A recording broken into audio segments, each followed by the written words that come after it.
Lalu benarkah Amerika tidak takut dengan pemimpin baru Iran dan apakah pemimpin baru Iran bakal memberi perlawanan sengit di tengah konfliknya dengan Amerika Serikat dan juga Israel? Kita bahas bersama mantan Duta Besar Indonesia untuk Iran, Dian Wirangjurits. Selamat malam Pak Dian. Selamat malam Mas Radi. Ya, Pak Dian, Anda pernah berada di Iran dalam beberapa periode kepemimpinan Iran yang terdahulu. Dan sampai saat ini setelah Ayatollah Ali Khamenei tewas, anaknya yang kedua Mojtaba Khamenei ditunjuk sebagai supreme leader di sana. Tapi sampai saat ini belum muncul di permukaan maupun di depan publik. Nah, apakah gaya kepemimpinannya ini bakal seperti sang ayah kira-kira, Pak Dian? Terima kasih Mas Radi. Ya. Iran adalah sebuah sistem ketatanegaraan berdasarkan velayat Faqih Guardian of the Jurist. Itu sudah mapan sejak tahun 79 ketika revolusi Iran menumbangkan monarki. Hampir 50 tahun sistem ini tegak berdiri dengan gempuran sanksi yang masif yang dilakukan oleh Amerika dan sekutu-sekutunya. Buat saya itu saja bukti bahwa Iran yang dikenakan sanksi secara masif itu bertahan. Nah, perang Juni kemarin jelas membuktikan lagi bahwa walaupun dalam kondisi sanksi diserang secara pengucut oleh dua negara, satu Zionis Israel, satu Amerika, khususnya Trump ya, sebenarnya masalah Trump dan Netanyahu bukan Amerika dan Israel, diserang juga masih bisa bertahan gitu loh, bahkan membalas. Nah, dengan jeda antara 6 bulan 7 bulan ke sini, Iran juga tentunya akan mengkonsolidasikan kekuatannya. Apa yang terjadi bahwa tewasnya Khamenei itu buat saya tidak akan mempengaruhi policy, kebijakan atau apapun yang sudah digariskan oleh pemimpin besar Iran, baik Khomeini maupun Khamenei. Jadi putranya Mojtaba ini tinggal melanjutkan. Bahwa melanjutkan ini seperti apa buat saya minimal sekarang tetap bertahan dan membalas sesuai kemampuannya.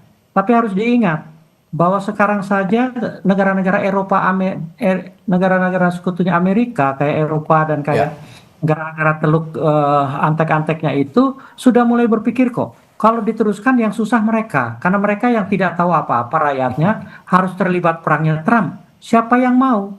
Nah, kalau Trump tadi di videonya bilang katanya dia mau begini mau begitu ya silakan aja. Mudah-mudahan rakyat Amerika juga udah nggak percaya kalau sama dia. Kalau gitu dari pengakuan Presiden Amerika Serikat tadi bahwa siapapun supreme leader di Iran itu tidak akan bertahan lama dan kita akan terus menggempur. Seperti kata Pak Dian tadi, ini akan merugikan mereka sendiri. Tapi secara militer, saya akan bertanya ke pakar militer Koni Rahakundini yang juga bergabung melalui sambungan telepon. Selamat malam Bu Koni. Selamat malam, mohon maaf ya, aku nggak bisa pakai Zoom karena aku gelap banget mobilnya. Oke, tidak masalah Bu Koni. Bu Koni, saya ingin tanyakan begini, benarkah Amerika Serikat tidak takut dengan pemimpin baru Iran seperti Mojtaba Khamenei ini? Mengingat dia memiliki hubungan dekat dengan Islamic Revolutionary Guard Corps yang kita kenal juga cukup kuat begitu. Apa kelemahan militer Iran yang mungkin dieksploitasi oleh Amerika Serikat dan juga Israel? Sebelum saya mau jawab ke sana ya, kita tuh mesti sadar nih. Pergantian pemimpin Iran hari ini tuh terjadi di tengah konflik yang intens, ya kan? Jadi ini bukan hanya soal figur pemimpin, dia dekat dengan siapa, tapi dia apa. Tapi bagaimana, ya kan, sebuah negara itu mempertahankan stabilitas dan posisinya di tengah geopolitik. Dan karena pertarungan tentang posisi negara, menurut saya dia akan all out. Sehingga harusnya memang, ya boleh aja Amerika atau Trump bicara tentang apa aja, tapi ada 3 alasan dia tuh mesti dikhawatirkan atau ditimbang sebagai musuh yang besar. Atau yang berat, bukan besar. Satu, kedekatan dia dengan militer. Kan hubungan itu sangat dekat dengan Islamic Revolutionary Guard Corps. Dan ini adalah, mau dibilang apapun, adalah militer paling berpengaruh. Kemudian dia itu dikenal sangat konservatif dan anti-barat. Udah dikenal dari dulu dia konservatif anti-barat. Artinya apa? Dia itu datang juga di dalam posisi dia sakit hati mendapat posisi sekarang. Karena istrinya, anaknya meninggal dunia kan. Dalam gugur, dalam serangan kemarin. Nah kemudian ini juga dia harus mempertahankan segalanya karena dia itu lahir di tengah transisi yang dianggap semi dinasti. Karena dalam kepemimpinan Iran dari ayah ke anak itu jarang loh dan kontroversial. Makanya dia akan bikin momen ini sangat penting dalam kepemimpinannya. Dan dia itu bukan pengganti biasa, tapi dia adalah kesinambungan rezim yang di tengah perang. Artinya dia akan all out. Artinya pernyataan Presiden Trump itu nggak sebetulnya benar, karena menurut saya kita harus pikirkan betul gitu. Oke, baik. Saya kembali ke Pak Dian. Pak Dian, kalau balik lagi ke perspektif diplomatik begitu, apakah Mojtaba Khamenei ini kemungkinan besar akan memberikan perlawanan sengit terhadap Amerika Serikat dan Israel, atau justru membuka ruang-ruang negosiasi seperti yang pernah dilakukan ayahnya di masa lalu? Mas Radi, pemirsa, yang mulai perang itu siapa ya? Kan Israel dan Amerika, Betul. bukan negaranya ya, tapi Trump sama Netanyahu. Loh, kalau sekarang mereka yang meningkatkan serangannya, kan Iran pantas-pantasnya membalas serangannya juga dengan setimpal. Bahkan kalau Trump masih nekat mau dilanjutkan, Iran itu juga pasti siap. Kenapa? Senjata yang dikeluarkan saat ini adalah senjata-senjata lama Yang lampau ya? tidak pernah terpakai selama ini. Dari periode 79 sampai 8 sampai sekarang itu hampir 50 tahun revolusi saya bilang tadi, itu kan sudah pasti banyak perkembangan militer yang tidak diketahui siapapun. Itulah bukti bahwa serangan sekarang ini saja sudah merepotkan Amerika, Israel dan sekutu-sekutunya, antek-anteknya yang di Timur Tengah itu. Bisa melawan, bisa membuktikan bahwa jangankan 1 lawan 1 sama Israel pasti lewat lah kalau 1 lawan 1. Dengan keroyokan seperti ini bertahan, itu belum mengeluarkan semua kemampuannya. Nah, kalau sekarang ditanyakan bagaimana kelanjutannya, loh yang mulai siapa? Mulai kalah yang harus sadar. Kalau diteruskan sama-sama rusak, Amerika memang tidak rusak, tapi negara-negara sekutunya di Timur Tengah itu dijamin rusak. Makanya mestinya diplomasi itu dari pihak sana, khususnya dari negara-negara kawasan Teluk Persia yang antek-anteknya itu, yang rakyatnya tidak tahu apa-apa, totonya diajak perang pun bukan perang negara mereka loh, membantu Amerika. Apalagi Eropa pun sekarang sudah mulai terpecah dalam Timur Tengah ini. Jadi mestinya Trump sendiri yang mengaca, sehingga mudah-mudahan ada obat yang membuat dia waras sehingga mulai menjajaki diplomasi. Diplomasi harus mulai dari sana, bukan dari Iran. Oke. Kalau dari profil pribadi sosok Mojtaba sendiri, Bu Kony, Anda melihat ini cukup menakutkankah buat Amerika Serikat? Seperti saya ulangi kan, dia itu dianggap figur hardliner. Dia tuh terkenal konservatif, dia anti Barat dibanding Iran lainnya. Ya, nah, jadi kalau kita mau lihat kemungkinan apa yang paling keras yang akan dilakukan oleh beliau terhadap Barat, bukan saya saja, tapi banyak analis memperkirakan kebijakan nuklirnya akan semakin agresif. Jadi dia bukannya takut, dia malah akan semakin strong gitu, semakin bersatu. Rakyatnya akan diberi keyakinan bahwa kebijakan nuklir Iran itu harus semakin agresif. Kemudian dengan ini kita bisa melihat bahwa kemungkinan konflik Israel dan Amerika ini nggak akan berhenti begitu cepat. Karena kepemimpinan baru dia muncul sekali lagi tadi dalam semangat sakit hati yang sangat mendalam, bapaknya meninggal, istrinya meninggal, anaknya meninggal, keluarga meninggal, tapi juga dalam suasana nasionalisme yang tinggi. Ini kan pride rakyat loh. Kebayang nggak sih kita kepala negara kita tiba-tiba dibantai begitu? Pasti pride rakyat tuh akan terbakar, dan itulah api nasionalisme itu akan dikobarkan oleh beliau. Ya, bicara nasionalisme, ada yang menarik sebenarnya sebelum serangan besar Amerika Serikat dan Israel ini dijatuhkan ke Iran. Sebelumnya kan Iran juga bergejolak di dalam negeri begitu ya, ketika ada unjuk rasa besar-besaran, kekerasan di mana-mana, yang ternyata belakangan diketahui adalah merupakan propaganda ataupun penyusup-penyusup yang disebar oleh Amerika Serikat dan Israel. Dan dicitrakanlah bahwa pemerintahan Iran ini tidak disukai oleh rakyatnya. Tapi terbukti setelah Ayatollah meninggal, Ayatollah tewas, rakyat Iran tetap solid untuk mendukung Mojtaba Khamenei. Apa yang Anda lihat dari ini, Pak Dian? Mas Radi, begini, tolong dilihat demo tahun bulan kemarin itu, awal akhir Januari, itu sebenarnya dibesar-besarkan ya. Kalau dilihat jumlah itu rasanya juga ya, kalau dibilang ribuan ya mungkin puluhan ribu adalah, 100.000 adalah, tapi kalau dibilang jutaan ya membesar-besarkan diri. Kalau dilihat dari kamera pun dihadapi dengan aparat, mereka kocar-kacir. Artinya apa? Jumlah mereka itu tidak padat kok gitu loh. Apalagi mereka kan melakukan kesalahan fatal, membakar gereja. Nah itu fatal buat saya. Karena disitulah keyakinan Iran tersentuh tuh. keyakinan jiwa raganya tuh tersentuh. Makanya demonstrasi itu memang tidak lama dan semua itu tertangkap kok, apa namanya, provokator dan agen-agen Amerika Israel di yang menyusup ke Iran itu tertangkap. Makanya kalau dibilang jumlahnya katanya yang tewas 2.000-an lah, 3.000-an, buat saya mungkin sepertiga itu kaki tangan Amerika dan agen-agennya dan sisipan itu tuh Mujahidin Haq yang selama ini juga beroposisi. Tapi kalau dibilang gejolak itu berlangsung sepanjang tahun, rasanya enggak juga, Mas. Saya 4 tahun di sana aman-aman saja. Demonstrasi tiap apa hari ada, dan seminggu sebelum perang Juni itu saya masih sebulan di sana main-main aman-aman aja kok. Oke. Bu Kony, saya juga akan menanyakan hal yang menarik. Bu Kony ini kan guru besar di University of St. Petersburg ya, di Rusia. Tentu saja kabar dari Rusia juga Bu Kony sangat paham sekali.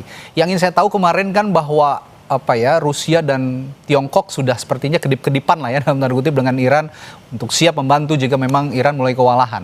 Sejauh ini apakah itu akan terjadi bantuan dari dari Rusia dan juga Tiongkok untuk perang melawan Amerika Serikat dan Israel ini? Itu sudah pasti karena mereka tuh tidak mau mengambil sikap netral. Rusia melihat apapun juga negara berdaulat, apakah Iran, apakah bukan Iran gitu kan. Tapi sebuah negara berdaulat dan pemerintah berdaulat main dihantam begitu saja, itu sebuah kesalahan, sehingga Rusia menyatakan dia tidak netral. Dan artinya apa? Kita mesti lihat bahwa baik di Rusia, baik di Cina, apalagi mereka di BRICS dan di Greater Eurasia Partnership, mereka percaya bahwa Timur Tengah itu selalu menjadi barometer stabilitas global. Makanya itu akan terus dipertahankan untuk tetap stabilitas. Nah, bagaimana dan apanya kita nggak tahu, karena pemimpin Rusia itu dan para kabinetnya itu nggak suka flexing, memberitahu apa yang akan mereka buat. Tetapi in silence they will do everything they can, karena begini, mungkin nggak banyak yang tahu ya, tapi ketika kemarin Rusia sedang diembargo mati-matian, semuanya sedang sulit, yang paling membantu Rusia salah satunya adalah Iran. Dan Rusia itu adalah bangsa yang sangat tahu berterima kasih. Of course dia akan segera membalikan rasa terima kasih kemarin itu 4 tahun lalu itu, selama 4 tahun kemarin, bersama dengan apa yang dilakukan Amerika kepada Iran. Tapi dengan cara yang sangat elegan, cara yang sangat cantik, cara yang nggak provokatif gitu. Oke, nah ini saya tanyakan nanti setelah jeda ke Pak Dian. Apakah hubungan yang baik antara Iran dengan Rusia dan Tiongkok ini juga sudah terjadi bertahun-tahun, dan bagaimana juga jejak sejarahnya? Saya akan tanyakan hal itu kepada Pak Dian nanti setelah jeda di Sapa Indonesia Malam. Tetaplah bersama kami. Iya, kita lanjutkan perbincangan malam hari ini. Tadi sebelum saya tanya jejak sejarah antara Iran dan juga hubungannya bersama Rusia dan Tiongkok, saya tanya dulu Pak Dian, bagaimana juga Mojtaba Khamenei ini nantinya hubungannya dengan negara-negara Teluk, negara-negara Timur Tengah, mengingat tadi kita ketahui juga Iran menyerang sejumlah infrastruktur yang konon milik Amerika Serikat di negara-negara Teluk seperti di Bahrain, di Qatar, dan juga di Oman, dan juga di Uni Emirat Arab. Pak Dian.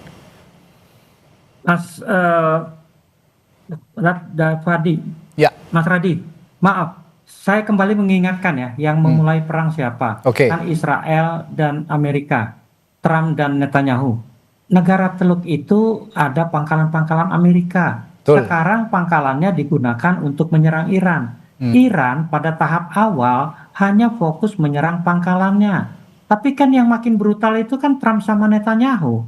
Sasaran-sasaran sipil yang tidak diperkenankan dalam hukum humaniter itu kan dilanggar. Sekolah disikat, berapa yang mati, rumah sakit disikat, masjid disikat, kan itu nggak boleh sebenarnya. Betul. Nah, kalau serangan dari dari Amerika dari pangkalan itu saja brutal, masa Iran juga harus hanya fokus pada menyerang pangkalannya? Kan makin brutal dia makin jadi. Makanya Iran pun membalas secara tegas, secara brutal ke sasaran yang lebih luas, artinya ke kawasan pemukiman dan sebagainya. Buat saya sebagai unsur bela diri, hal itu harus dikedepankan. Kalau tidak, ya Amerika enak aja dia duduk-duduk garuk-garuk perut gitu ya.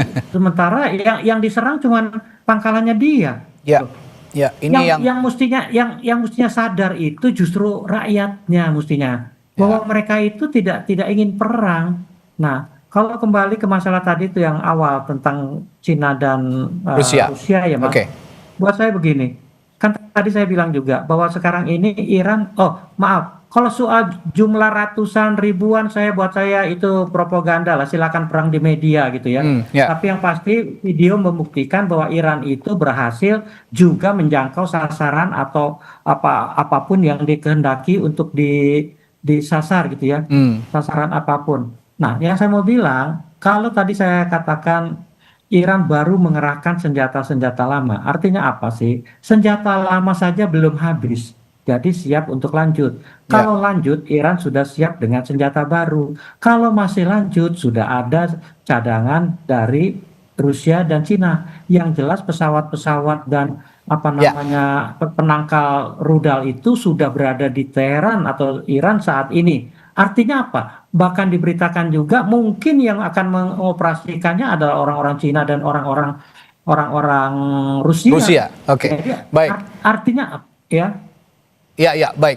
Saya ke Bu Kony kalau gitu. Dari perspektif historis, Bu Kony, apakah perlawanan sengit dari pemimpin baru di Iran ini seperti Mujtaba ini bisa mengubah dinamika perang? Mengingat Amerika Serikat juga pernah gagal dalam upaya regime change di masa lalu. Oh sangat, ya makanya saya bilang dalam beberapa kesempatan, Iran itu bukan negara, dia itu peradaban. Dia itu udah diuji oleh ribuan tahun menang dan selalu unggul. Dan dia tuh resilience-nya kuat ya. Jadi artinya bangsa ini peradabannya dengan kekuatan ketahanan yang sangat kuat. Nah kembali tadi kalau dibicarakan tentang Iran ya, bagaimana mereka tuh di tengah embargo demikian panjang, dia bisa menciptakan rudal balistik hipersonik. Coba kita lihat Fatah 1, Fatah 2. Itu tuh rudal hipersonik yang jangkauannya 1.400 km, hebat banget kan? Belum lagi kalau kita bicara Qasim Bahir, dia tuh rudal balistik jarak menengah yang jangkauannya juga lumayan gitu. Nah, saya juga mesti ingatkan bahwa dia tuh juga punya Fateh 110 rudal. Artinya, semua rudal-rudal ini dia bisa ciptakan dan itu sangat berbahaya bagi pangkalan militer di kawasan. Dan mereka ciptakan itu saat mereka tuh disudutkan lah bertahun-tahun ini. Nah, Iran juga tadi sudah disinggung oleh ambasador, dia tuh punya drone yang hebat seperti Shahed series kan, Kamikaze dan lain-lain. Itu artinya itu akan menjadi menguras pertahanan udara musuh siapapun itu, gitu. Mau dideploy dari manapun akan terkuras oleh itu. Dan yang paling tadi kita belum bahas, dia tuh punya kapal cepat senjata rudal, bajau laut dan rudal anti kapal. Nah, ini semuanya yang kalau dideploy di jalur minyak Selat Hormuz selesai gitu. Nah, artinya apa yang mau kita bilang?